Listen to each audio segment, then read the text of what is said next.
মঙ্গলবার পুরো স্টেডিয়াম জুড়ে থাকবে কড়া নিরাপত্তা। সেই নিরাপত্তা কেমন হতে পারে সেটারই মহড়া এটা। এমন কড়া নিরাপত্তার মাঝেই এএফসি এশিয়ান কাপ বাছাইয়ের ম্যাচে বাংলাদেশ খেলবে সিঙ্গাপুরের বিপক্ষে। হামজা চৌধুরী, ফাহমিদুল ইসলাম, সমিত সোমের অন্তর্ভুক্তিতে বাংলাদেশ দলটা এখন কেমন শক্তিশালী তার প্রমাণই পাওয়া যাবে এই লড়াইয়ে।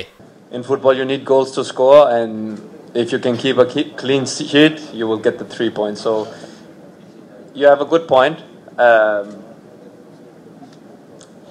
If we win 3-0 or 1-0, end of the day is 3 points. So that's the main target, 3 points. নিজেদের শক্তিমত্তা যাচাইয়ের পাশাপাশি সিঙ্গাপুরকে আটকানোর পরিকল্পনাও তৈরি বাংলাদেশের। Singapore ball possession very good. So we have to create some problems.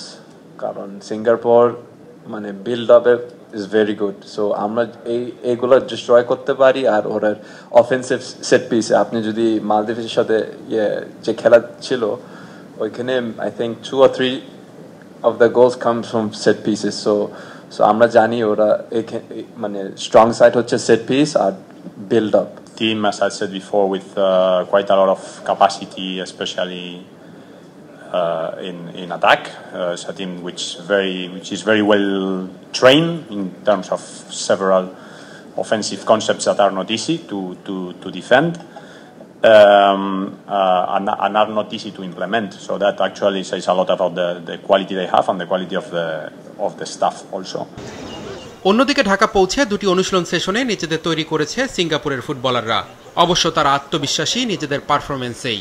এই ম্যাচের আগে প্রস্তুতির লড়াইয়ে মালদ্বীপকে হারিয়েছিল Singapore. It's not just about Hamza Chowdhury, it's about the whole Bangladesh team. So I feel the whole Bangladesh team is a good team, and furthermore this Bangladesh stadium is always filled with their fans. So I feel it's going to be a difficult match.